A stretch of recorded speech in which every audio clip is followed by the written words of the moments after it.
안녕하세요. 11주차 수업 시작합니다. 지난주에 CNN의 기초를 배웠습니다. 합성곱 연산, 필터, 패딩, 스트라이드, 풀링, 그리고 파이토치로 심플렌을 직접 구현해서 패션, MNIST를 약 91에서 92% 정확도로 분류했었죠. 오늘은 CNN 두 번째 시간입니다. 크게 세 가지를 다룹니다. 첫째, CNN이 어떻게 발전해 왔는지 역사를 봅니다. 레넷부터 알렉스넷, VGG, 레지넷까지 딥러닝의 역사를 알면 현재 기술의 맥락이 보입니다. 둘째, 전이학습입니다. 실무에서 가장 많이 쓰는 기법이에요. 미리 학습된 모델을 가져와서 우리 문제에 적용하는 방법입니다. 셋째, CNN 시각화와 데이터 증강입니다. CNN이 실제로 무엇을 보고 있는지 눈으로 확인하고 데이터를 인위적으로 늘려서 성능을 올리는 기법도 배웁니다. 오늘의 학습 목표는 4가지입니다. 첫째, CNN의 발전 역사를 설명할 수 있습니다. 레넷에서 레지넷까지 각 모델이 어떤 문제를 해결했는지, 어떤 아이디어를 도입했는지 이해합니다. 둘째, 전이학습의 개념과 실습 방법을 이해합니다. 피처 익스트랙션과 파인 튜닝의 차이를 알고 바이토치로 직접 전이 학습을 할 수 있게 됩니다. 셋째, CNN 필터와 특성 맵을 시각화하고 해석할 수 있습니다. CNN이 블랙박스가 아니라 실제로 무엇을 학습했는지 눈으로 확인하는 방법을 배웁니다. 넷째, 데이터 증강 기법을 적용하여 모델 성능을 향상시킬 수 있습니다. 이미지를 회전, 반전, 잘라내기 등으로 변형해서 훈련 데이터의 다양성을 높이는 실전 기법입니다. 파트 1. CNN 발전 역사입니다. 1998년부터 2015년까지 CNN이 어떻게 진화해 왔는지 핵심 모델 4가지를 봅니다. 각 모델이 이전 모델의 어떤 한계를 극복했는지에 집중하세요. CNN의 역사는 레넷5에서 시작됩니다. 1998년 얀 레컨이 개발했습니다. 현재 메타 AI 수석 과학자이자 2018년 딥러닝 3대 선구자로 튜링상을 받은 분이에요. 레넷5는 최초의 실용적인 CNN입니다.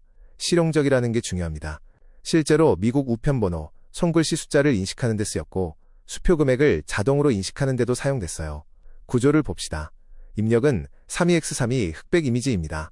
컨비1, OXO 필터 6개 오른쪽 화살표 28x 28x6, 풀1, EXE 오른쪽 화살표 14x 14x6, 컨비2, OXO 필터 16개 오른쪽 화살표 10x 10x16, 풀2, EXE 오른쪽 화살표 5xx16, 그 다음 플래튼에서 FC 1대 400 오른쪽 화살표 120, FC 대 120 오른쪽 화살표 84, FC 3대 84 오른쪽 화살표 10.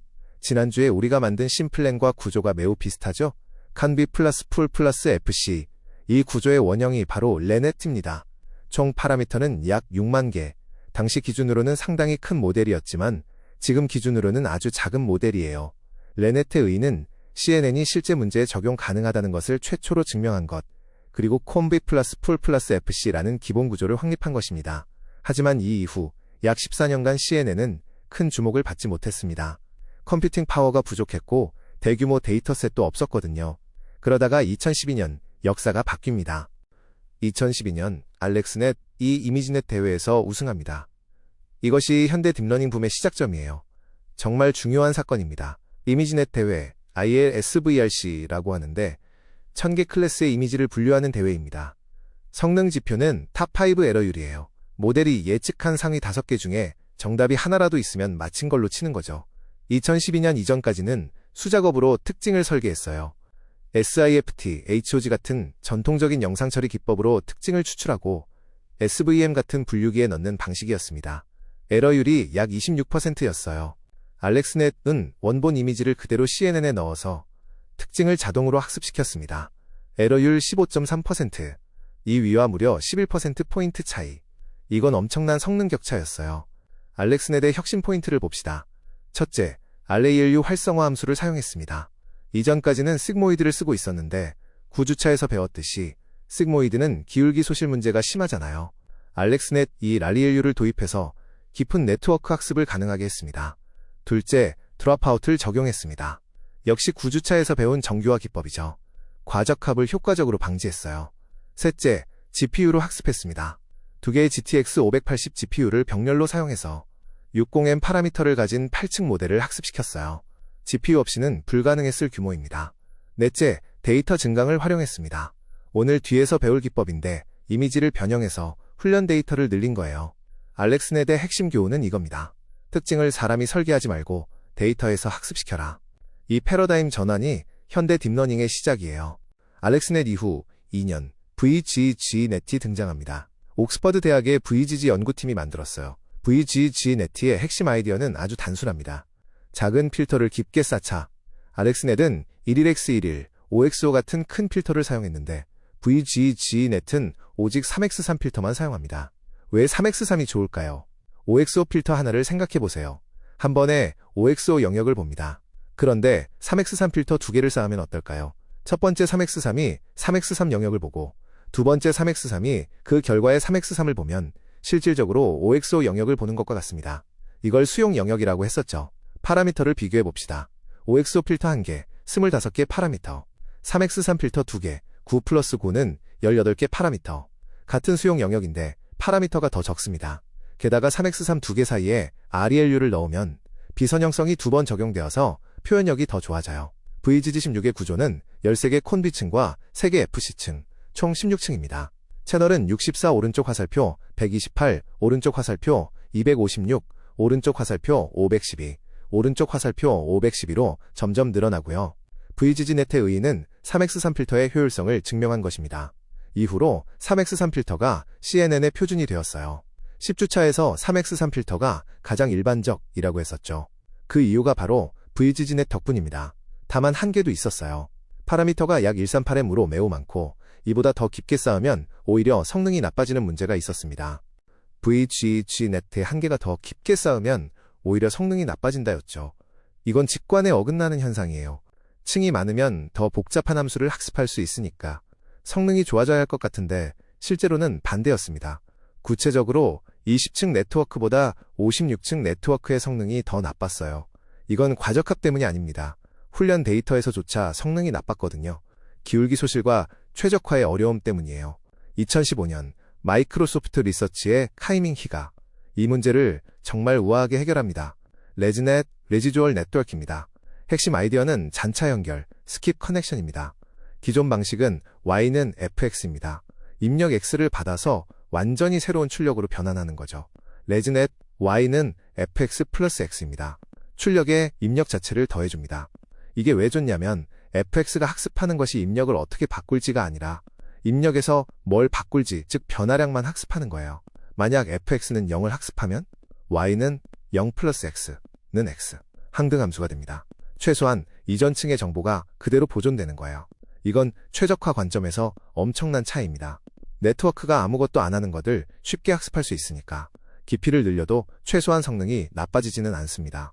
그리고 기울기 전파 관점에서도 스킵 커넥션을 따라 기울기가 직접 전달되니까 기울기 소실 문제가 크게 완화됩니다.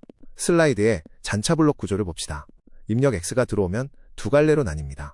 메인 경로, 컨디, 오른쪽 화살표 배치놈, 오른쪽 화살표, ReLU, 오른쪽 화살표, 컨디, 오른쪽 화살표 배치놈. 스킵 경로, 입력 X가 그대로 전달. 두 경로의 결과를 더하고 ReLU를 통과. 결과가 어떻게 됐을까요? 152층까지 성공적으로 학습했습니다. VGGNet이 19층에서 어려움을 겪었는데 152층이에요. 이미지넷 탑5 에러율 3.57%. 인간의 에러율이 약 5%니까 처음으로 인간을 넘어섰습니다. 타임라인으로 한눈에 정리합시다. 1998년 레넷 5층 60K 파라미터 CNN의 시작. 2012년 알렉스넷 8층 60M 파라미터 렐류와 드롭아웃 도입. 딥러닝 혁명. 2014년 VGGNet 16에서 19층 3x3 필터의 효율성 증명. 2014년 구글레넷 22층 인셉션 모듈이라는 독특한 구조를 사용했는데 오늘 자세히 다루지는 않지만 다양한 크기의 필터를 병렬로 사용하는 아이디어입니다. 2015년 레즈넷 152층 스킵 커넥션으로 초깊은 학습 가능. 2017년 이후 에피사이언트넷 등 효율적 스케일링 연구. 발전 트렌드를 보면 세 가지가 보입니다. 깊이가 계속 증가했습니다. 5층 오른쪽 화살표 8층, 오른쪽 화살표 19층, 오른쪽 화살표 152층. 에러율은 계속 감소했어요. 26%, 오른쪽 화살표 15%, 오른쪽 화살표 7%, 오른쪽 화살표 3.5%. 그리고 핵심적인 전환점이 3번 있었습니다. 알렉스넷 때 리엘류가 깊은 학습을 가능하게 했고 VGG의 3x3 필터가 효율적인 구조를 만들었고 레즈넷 때 스킵 커넥션이 초 깊은 학습을 가능하게 했습니다. 이미지넷 탑5 에러율 3.57%는 인간의 5.1%보다 낮아요. 이미지 분류에서 CNN이 인간을 넘어선 거죠. 물론 이건 이미지네트라는 특정 벤치마크에서의 결과이고 모든 시각인식에서 인간을 넘어섰다는 뜻은 아닙니다. 이 모델들이 왜 중요하냐면 전이학습에서 이 모델들을 그대로 가져다 쓰기 때문이에요. 바로 다음 파트에서 봅시다. Part 2. 전이학습입니다. Transfer Learning. 실무에서 가장 많이 사용하는 딥러닝 기법이에요. 면접에서도 자주 물어보는 주제이고 실제 프로젝트에서 거의 반드시 사용하게 됩니다. 전이학습의 핵심 아이디어는 간단합니다. 이미지네트로 학습한 모델의 특징 추출 능력을 빌려오자. 비유를 들어볼게요. 영어를 잘하는 사람이 프랑스어를 배우면 완전 처음부터 배우는 사람보다 훨씬 빨리 배웁니다. 왜냐하면 기본적인 언어 능력, 문법 감각, 발음 구분 능력이 이미 갖춰져 있으니까요. 이 기본 능력이 새로운 언어 학습의 전이 되는 거예요. 딥러닝에서도 마찬가지입니다. 이미지넷은 1400만 장의 이미지, 1000개 클래스를 가진 거대한 데이터셋이에요. 이걸로 학습된 CNN은 이미지에서 특징을 추출하는 능력이 매우 뛰어납니다. 10주차에서 배웠듯이 CNN의 낮은 층은 엣지, 텍스처 같은 저수준 특징을, 높은 층은 객체 부분이나 패턴 같은 고수준 특징을 학습합니다. 중요한 포인트는 저수준 특징, 즉 엣지, 코너, 텍스처 같은 것들은 거의 모든 이미지에 공통적이라는 거예요. 고양이 사진이든 자동차 사진이든 엣지는 엣지입니다. 그래서 이미지네트로 학습된 필터의 저수준 특징 추출 능력을 그대로 빌려와서 우리 데이터에 적용할 수 있어요. 전이학습의 장점은 세 가지입니다. 첫째, 적은 데이터로도 높은 성능을 얻을 수 있습니다. 수백 물결표 수천 장이면 충분해요. 처음부터 학습하면 수만 장은 있어야 하는데 전이학습을 쓰면 데이터가 훨씬 적어도 됩니다. 둘째, 학습 시간이 대폭 단축됩니다. 이미지네트로 처음부터 학습하면 며칠이 걸리는데 전이학습은 몇 분이면 되기도 해요. 셋째, 실무에서 가장 많이 사용하는 방법입니다. 실제 프로젝트에서 처음부터 CNN을 학습시키는 경우는 드물어요. 거의 항상 전이학습을 사용합니다. 전이학습에는 두 가지 방법이 있습니다. 이 두 가지를 확실히 구분해야 합니다. 방법 1. Feature Extraction. 특징 추출기로 사용하는 방법입니다. 사전 학습된 모델의 콘비층을 전부 동결합니다. 동결, freeze라는 건 가중치를 학습하지 않겠다는 뜻이에요. requires 밑줄 grade는 false로 설정하면 됩니다. 그리고 마지막 FC층만 새로 교체해서 학습합니다. 이미지넷은 1000개 클래스인데 우리는 10개 클래스를 분류하고 싶으면 마지막 층만 1000 오른쪽 화살표 10으로 바꾸는 거죠.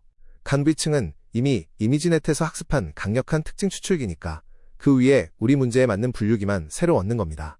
언제 사용하냐면 데이터가 매우 적을 때, 수백 장 정도일 때 좋습니다. 그리고 우리 데이터가 이미지넷과 비슷한 도메인일 때 잘 작동해요. 자연 이미지, 동물, 물건 같은 걸 분류한다면 딱이죠. 장점은 빠르고 과적합 위험이 적다는 것. 단점은 유연성이 부족하다는 것. 우리 데이터의 특성에 맞게 필터를 조절할 수 없으니까요. 방법 2. 파인 튜닝. 미세 조정입니다. 사전 학습된 모델 전체를 가져옵니다. 역시 마지막 FC층을 교체합니다. 하지만 동결하지 않고 전체 네트워크를 낮은 학습률로 재학습합니다. 여기서 핵심은 낮은 학습률이에요. 이미 좋은 가중치를 가지고 있으니까 크게 변경하면 안 되거든요. 살짝만 조정해서 우리 데이터에 맞추는 겁니다. 언제 사용하냐면 데이터가 어느 정도 있을 때, 수천 장 이상일 때 좋습니다. 그리고 우리 데이터가 이미지넷과 다른 도메인일 때, 예를 들어 의료 이미지, 위성사진 같은 특수한 도메인이면 파인 튜닝이 필요해요. 장점은 높은 성능과 유연함. 단점은 과적합에 주의해야 하고 학습 시간이 더 필요하다는 것. 코드를 봅시다. Feature Extraction 방식입니다. 1단계, 사전 학습된 모델을 로드합니다. Mothers는 Mothers, ResNet 18 Weights는 IMAGNET 1K 밑줄 V1, 토치비전.mothers에서 ResNet 18을 가져오고 이미지넷으로 학습된 가중치를 불러옵니다. 이 한 줄로 이미지넷 수백만 장으로 학습된 모델이 바로 로드됩니다. 2단계, 모든 파라미터를 동결합니다. For param in mothers parameters, param requires 밑줄 grade는 false, requires 밑줄 grade는 false를 설정하면 역전파할 때 이 파라미터의 기울기를 계산하지 않습니다. 즉, 이 가중치는 학습되지 않고 고정됩니다. 3단계, 마지막 FC층을 교체합니다. num 밑줄 features는 model 닷f c.in 밑줄 features. 이렇게 하면 기존 FC층의 입력 크기를 알 수 있어요. ResNet 18의 경우 512입니다. model, FC는 NN linear, num 밑줄 features 10, 512 오른쪽 화살표 10으로 연결하는 새로운 FC층을 만들어서 교체합니다. 이 세 층만 requires, 밑줄 grade는 true가 기본이니까 이 층만 학습됩니다. 4단계, 옵티마이저를 설정합니다. 옵티마이저는 torch optim야, atom, model, FC parameters, LR는 0.001, 여기서 model, FC parameters만 넘기는 게 포인트예요. 전체 모델이 아니라 교체한 FC층의 파라미터만 옵티마이저에 등록합니다. 5단계, 학습 루프는 지난주에 배운 것과 동일합니다. zero 밑줄 grad, forward, loss, backward, step. 이 패턴은 변하지 않습니다. 놀라울 정도로 간단하죠? 거대한 모델의 성능을 몇 줄의 코드로 빌려올 수 있습니다. 파인 튜닝 코드를 봅시다. 피처 익스트랙션과 비교해서 어디가 다른지 주목하세요. 모델 로드는 동일합니다. model는 models, ResNet 18, weights는 IMAGNET1K 밑줄 V1, FC층 교체도 동일합니다. models, FC층은 NN linear, num 밑줄 features, 10. 핵심 차이는 동결을 하지 않는다는 것, 그리고 옵티마이저 설정이 다릅니다. 여기서 중요한 테크닉이 나옵니다. differential learning rate, 차등 학습률이에요. 층마다 다른 학습률을 적용하는 겁니다. 코드를 봅시다. 컨비언과 레이어 1은 LR는 1-5, 매우 낮은 학습률. 레이어 2와 레이어 3는 LR는 1-4, 약간 높게. 레이어 4는 LR는 1-3, 더 높게. 새로 추가한 FC층은 LR는 1-2, 가장 높게. 왜 이렇게 하냐면 저수준 층일수록 이미 잘 학습된 범용적인 특징을 가지고 있어요. 엣지, 텍스처 같은 것들은 어떤 이미지에서든 유용하니까 크게 바꿀 필요가 없습니다. 그래서 학습률을 매우 낮게, 고수준 층일수록 특정 도메인에 특화된 특징을 가지고 있어요. 우리 데이터에 맞게 조정할 필요가 더 크니까 학습률을 높게, 그리고 새로 추가한 FC층은 완전히 랜덤 초기화된 상태니까 학습률을 가장 높게 설정합니다. 이 차등 학습률 기법은 파인튜닝의 성능을 크게 높여주는 실전 팁이에요. 기억해두세요. 바르츠 3, CNN 시각화입니다. 딥러닝 모델은 흔히 블랙박스라고 불립니다. 내부에서 무슨 일이 일어나는지 알 수 없다는 뜻이에요. 하지만 CNN은 시각화를 통해 내부를 들여다볼 수 있습니다. 필터가 어떤 패턴을 학습했는지, 각 층이 이미지의 어떤 부분에 반응하는지 눈으로 직접 확인해 봅시다. CNN이 무엇을 학습했는지 가장 직접적으로 확인하는 방법은 필터의 가중치를 이미지로 시각화하는 것입니다. 첫 번째 C1V층의 필터는 입력 이미지에 직접 적용되니까 사람이 해석할 수 있는 패턴을 보여줍니다. 코드를 봅시다. ResNet 18을 로드하고 model, 칸섬1.weight 데이터로 첫 번째 칸섬1층의 필터를 가져옵니다. shape는 64, 3, 7, 7이에요. 64개 필터, 세체의 널 RGB, 7x7 크기, ResNet 18의 첫 콘디는 7x7 필터를 사용하거든요. 이 필터들을 8x8 그리드로 시각화합니다. 세체 널이니까 RGB 이미지로 표시할 수 있어요. permute 1, 2, 0으로 7, 7, 3으로 바꾸고 0에서 1범위로 정규화한 다음 임쇼우로 표시합니다. 시각화 결과를 보면 흥미로운 패턴이 관찰됩니다. 수평 엣지를 검출하는 필터, 수직 엣지 검출 필터, 대각선 패턴 필터, 특정 색상에 반응하는 필터 등 다양한 패턴이 보여요. 10주차에서 수평 엣지 필터는 -1, -1, -1, 0, 0, 0, 1, 1, 1 같은 형태라고 수동으로 만들었었죠. CNN이 학습을 통해 그와 비슷한 필터를 자동으로 만들어낸 거예요. 이 패턴들은 게이볼 필터라고 하는 고전적인 신호 처리 필터와 매우 유사합니다. 그리고 놀랍게도 인간 뇌의 1차 시각 피질, V1 영역이 반응하는 패턴과도 비슷하다는 연구 결과가 있어요. CNN이 생물학적 시각 시스템과 유사한 특징을 자연스럽게 학습하는 거죠. 필터를 시각화했으니 이번에는 특성 맵을 시각화합니다. 특성 맵은 필터를 이미지에 적용한 결과, 즉 중간 출력이에요. 각 층이 이미지에서 무엇을 보고 있는지 직접 확인할 수 있습니다. 먼저 코드를 이해합시다. get 밑줄 features라는 함수를 만들었어요. 여기서 PyTorch의 훅기라는 기능을 사용합니다. 훅은 특정 레이어의 출력을 가로채는 장치예요. register 밑줄 forward 밑줄 훅으로 레이어의 훅을 등록하면 순전파할 때 그 레이어의 출력이 자동으로 저장됩니다. 모델 X로 순전파를 실행하면 훅기 중간 결과를 features 딕셔너리에 저장하고 handle remove로 훅을 제거합니다. 이제 레이어 1, 레이어 2, 레이어 3, 레이어 4의 특성 맵을 각각 뽑아서 시각화할 수 있어요. 결과를 보면 층별로 매우 다른 패턴이 관찰됩니다. 층 1, 저수준 특징입니다. 엣지, 코너, 색상 변화를 감지해요. 특성 맵을 보면 이미지의 윤곽선이 선명하게 나타납니다. 원본 이미지와 아직 많이 비슷해 보여요. 층 2에서 3, 중수준 특징입니다. 텍스처, 반복 패턴, 작은 객체 부분을 감지합니다. 특성 맵이 점점 추상적으로 변하기 시작해요. 원본 이미지와 점점 달라집니다. 층사에서 5. 고수준 특징입니다. 눈, 바퀴 같은 객체의 특정 부분, 클래스별로 고유한 특징을 감지합니다. 특성 맵이 매우 추상적이어서 사람이 보기에는 무엇을 의미하는지 파악하기 어려워요. 하지만 모델에게는 분류의 핵심적인 정보가 담겨 있습니다. 이 계층적 특징 학습이 CNN의 가장 큰 강점이에요.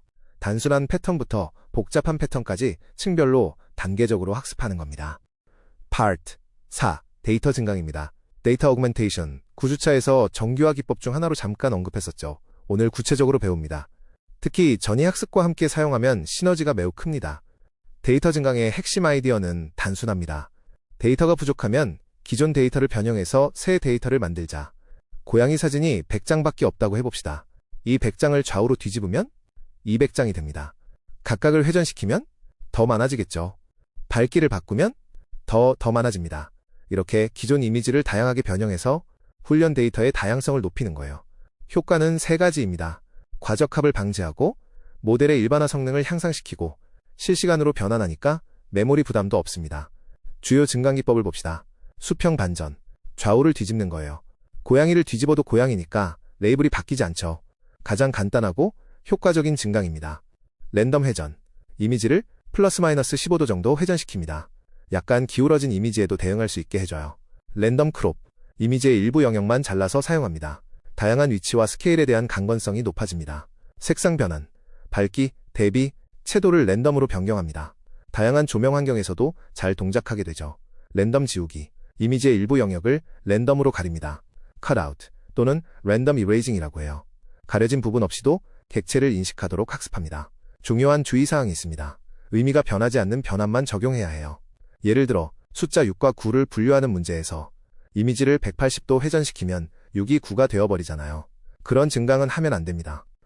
파이톨츠에서는 TouchVision.transforms를 사용해서 데이터 증강을 매우 간편하게 구현할 수 있습니다. 코드를 자세히 봅시다. 훈련용 변환부터요. train 밑줄 transform, transforms로 compose로 여러 변환을 파이프라인으로 묶습니다. 랜덤 호리손탈 플립 P는 0.5, 50% 확률로 좌우 반전합니다.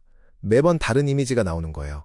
랜덤 로테이션 15, 마이너스 15도에서 플러스 15도 사이에서 랜덤으로 회전합니다. 랜덤 리지즈드 크롭 224, 스케일은 0.8, 1.0, 이미지의 80에서 100% 크기를 랜덤으로 잘라서 224x224로 리사이즈합니다. 리사이즈와 크롭을 한 번에 하는 편리한 함수예요. 콜로지터, 브라이트니스는 0.2, 컨트라스트는 0.2, 세츄레이션는 0.2, 밝기, 대비, 채도를 각각 플러스 마이너스 20% 범위에서 랜덤 변경합니다. 토텐서와 노멀러지는 10주차에서 배웠죠. 노멀라이즈의 값이 좀 달라졌는데 민은 0.485, 0.456, 0.406, std는 0.229, 0.24, 0.25. 이 값들은 이미지넷 데이터셋의 평균과 표준 편차입니다. 전이 학습을 할 때는 반드시 이미지네트의 통계값으로 정규화해야 해요. 사전 학습된 모델이 이 값으로 학습되었기 때문입니다. 다른 값으로 정규화하면 성능이 확 떨어집니다. 이제 평가용 변환을 봅시다. 테스트 밑줄, 트랜스포럼. 여기서 정말 중요한 포인트가 있습니다. 평가용에는 증강이 없어요. 리사이즈 256으로 크기를 맞추고 센터 크롭 224로 중심을 잘라서 224x224로 만들고 토텐서와 노멀라이즈만 적용합니다. 왜 평가에는 증강을 안 하냐면 평가는 모델의 실제 성능을 측정하는 거잖아요. 여기서 랜덤 변환을 적용하면 매번 다른 결과가 나와서 정확한 성능 측정이 안 됩니다. 정리하면 훈련에만 증강을 적용하고 평가와 테스트에는 적용하지 않습니다. 이거 꼭 기억하세요. 전이학습의 전체 과정을 5단계로 정리합니다. 실제 프로젝트를 진행할 때 이 순서대로 하면 됩니다. 1단계, 데이터 준비. 이미지를 train, val, 테스트 폴더로 정리합니다. 각 폴더 안에 클래스별 하위 폴더를 만들고 이미지를 넣어두면 됩니다. TouchVision.datasets, 이미지 폴더를 사용하면 폴더 구조에서 자동으로 데이터를 로드할 수 있어요. 다음 슬라이드에서 자세히 봅시다. 2단계, 전처리와 증강. 리사이즈 224로 크기를 맞추고 증강 기법을 적용하고 이미지넷 통계로 정규화합니다. 방금 배운 train 밑줄 transform과 테스트 밑줄 transform을 사용하면 돼요. 3단계, 모델 로드. 레슨의 18 같은 사전학습 모델을 불러오고 마지막 FC층을 우리 클래스 수에 맞게 교체합니다. 4단계, 학습, feature extraction 또는 fine tuning 방식으로 학습합니다. 옵티마이저는 애덤, 학습률은 0.001 정도로 시작. 5단계, 평가와 저장, 검증 정확도를 확인하고 9주차에서 배운 조기 종료를 적용해서 최고 성능 모델을 저장합니다. 이 5단계가 실무에서의 표준 파이프라인이에요. 여러분의 프로젝트에서도 이 흐름을 따르면 됩니다. 자기만의 이미지 데이터를 사용하고 싶을 때 이미지 폴더가 매우 편리합니다. 폴더 구조를 봅시다. 데이터라는 최상위 폴더 아래에 train과 val 폴더가 있고 각각 아래에 cats, dogs, birds 같은 클래스 이름의 폴더가 있습니다. 각 클래스 폴더 안에 해당 클래스의 이미지들이 들어있어요. 핵심은 폴더 이름이 곧 클래스 이름이 된다는 거예요. 별도의 라벨 파일이 필요 없습니다. 코드를 봅시다. train 밑줄 데이터세트는 datasets, 이미지 폴더 데이터 train, transform는 train 밑줄 transform, 이 한 줄로 train 폴더의 모든 이미지를 로드하고 폴더 이름으로 자동 라벨링하고 transform도 적용합니다. file 밑줄 데이터셋도 마찬가지인데 여기는 테스트 밑줄 transform을 적용하는 거 잊지 마세요. 평가 데이터에는 증강을 안 하니까요. 다타로 에이더로 묶으면 바로 학습 루프에 넣을 수 있습니다. 배치 밑줄 사이즈는 32, shuffle는 true, 바로 로덤 밑줄 workers, 바로는 사는 데이터 로딩을 4개의 프로세스로 병렬화하는 거예요. 학습 속도가 빨라집니다. train 밑줄 데이터셋 줄 transis를 출력하면 birds, cats, dogs가 나오고 class 밑줄 to 밑줄 idx를 출력하면 birds 0, cats 1, dogs 2가 나옵니다. 알파벳 순으로 자동 정렬되어 번호가 매겨져요. 이미지 폴더는 가장 많이 사용되는 데이터 로드 방식입니다. 여러분이 개인 프로젝트를 하거나 캡스톤 프로젝트를 할 때 이 방식을 쓰면 데이터 준비가 아주 간편해요. 전이 학습이 실제로 얼마나 효과적인지 수치로 봅시다. 데이터 천장일 때 처음부터 학습하면 60에서 65% 정확도, Feature Extraction은 80에서 85%, 파인튜닝은 85에서 88%, 데이터 5천장일 때 처음부터 학습하면 75에서 80%, Feature Extraction은 85에서 88%, 파인튜닝은 90에서 93%. 차이가 엄청나죠?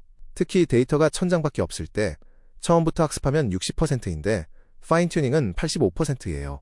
전이 학습만으로 25%포인트가 향상됩니다. 전이 학습 전략을 어떻게 선택할지 가이드를 정리합니다. 데이터가 적고 유사한 도메인이면 Feature Extraction, 예를 들어 자연 이미지로 동물 분류하는 경우 이미지네트과 비슷하니까 동결만으로 충분해요. 데이터가 적고 다른 도메인이면 Feature Extraction의 일부 상위층만 파인튠합니다. 예를 들어 의료 이미지, 엣지 필터는 재활용하되 고수준 특징은 좀 조정해야 하니까요. 데이터가 많고 유사한 도메인이면 전체 파인튜닝, 낮은 학습률로 전체를 미세 조정합니다. 데이터가 많고 다른 도메인이면 파인튜닝 또는 처음부터 학습, 데이터가 충분하면 처음부터 학습해도 괜찮을 수 있어요. 실무에서 가장 흔한 상황은 데이터가 적고 유사한 도메인이에요. 그래서 Feature Extraction이 가장 자주 쓰입니다. 토치비전.mothers에서 사용할 수 있는 주요 모델들을 정리합니다. ResNet 18, 18층, 11.7M 파라미터, 탑원 정확도 69.8%, 가볍고 빠릅니다. 빠른 프로토타입이나 실습에 좋아요. 오늘 실습에서도 이걸 사용합니다. ResNet 50, 50층, 25.6M 파라미터, 76.1%, 범용적으로 가장 많이 사용되는 모델입니다.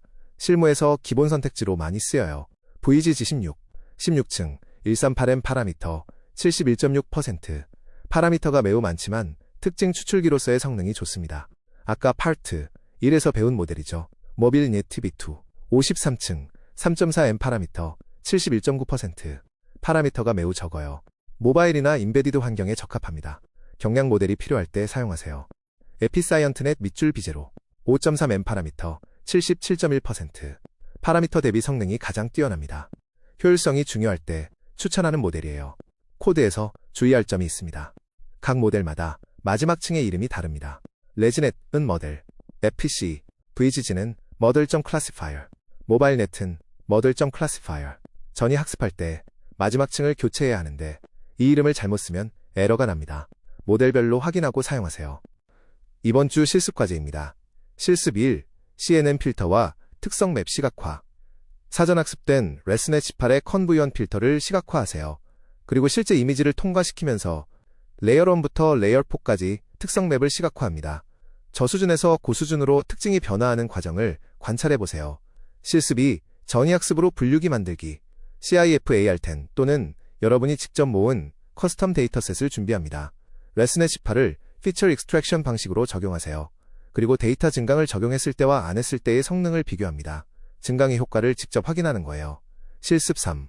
파인 튜닝 실험. 피처 익스트랙션과 파인 튜닝의 성능을 비교합니다. 학습 곡선 그래프를 그려서 어느 방법이 더 빠르게, 더 높은 정확도에 도달하는지 관찰하세요. 제출물은 시각화 결과 이미지, 전이학습 코드, 성능 비교표입니다. 질문이 있으면 편하게 해주세요. 자주 나오는 질문을 정리해 드릴게요. 레지넷은 왜 인간보다 정확한가요? 정확히 말하면 이미지넷 분류 벤치마크에서 인간보다 정확한 거예요. 이미지넷은 1000개 클래스가 있는데 그 중에는 인간도 구분하기 어려운 유사한 품종이 많습니다. 예를 들어 비슷하게 생긴 개 품종 100종을 구분하는 건 전문가가 아니면 어렵죠. 하지만 일상적인 이미지 이해, 맥락 파악에서는 아직 인간이 훨씬 뛰어납니다. 전이학습을 쓰면 항상 처음부터 학습하는 것보다 좋나요? 거의 항상 그렇습니다. 예외적으로 데이터가 아주 많고 이미지넷과 완전히 다른 도메인이면 처음부터 학습하는 게 나을 수 있어요. 의료 영상이나 위성사진 같은 경우. 하지만 그런 경우에도 전이학습이 비슷하거나 더 좋은 결과를 보이는 경우가 많아서 우선 전이학습을 시도해보는 것을 추천합니다. 데이터 증강을 너무 많이 하면 문제가 되나요? 증강이 너무 강하면 원본 이미지의 정보가 훼손될 수 있어요. 예를 들어 회전을 90도까지 하면 이미지가 너무 왜곡되겠죠. 적절한 수준에서 시작하고 실험을 통해 조절하는 게 좋습니다. 오늘 배운 정도의 설정이면 대부분의 경우에 충분해요. 노멀라이즈 값은 왜 꼭 이미지넷 통계를 써야 하나요? 전이학습을 쓸 때만 필수입니다. 사전 학습된 모델이 통계로 학습되었기 때문에 입력도 같은 방식으로 정규화해야 모델이 올바르게 동작해요. 처음부터 학습하는 경우에는 자기 데이터에 통계를 쓰면 됩니다. 다음 주부터는 새로운 유형의 신경망을 배웁니다. RNN, LSTM, GRU, 순환 신경망입니다. CNN이 이미지, 즉 공간 데이터에 특화되어 있었다면 RNN은 시계열, 텍스트 같은 순차 데이터에 특화된 모델이에요. 순차 데이터와 RNN의 필요성, RNN, LSTM, GRU의 구조, 단어 임베딩과 텍스트 분류, 그리고 IMDb 영화 리뷰, 감성 분류 실습까지 진행합니다. CNN 2주에 걸쳐서 이미지 처리를 배웠고 다음 주부터는 텍스트, 시계열 데이터를 다루게 됩니다. 딥러닝의 응용 범위가 점점 넓어지는 거예요. 수고하셨습니다.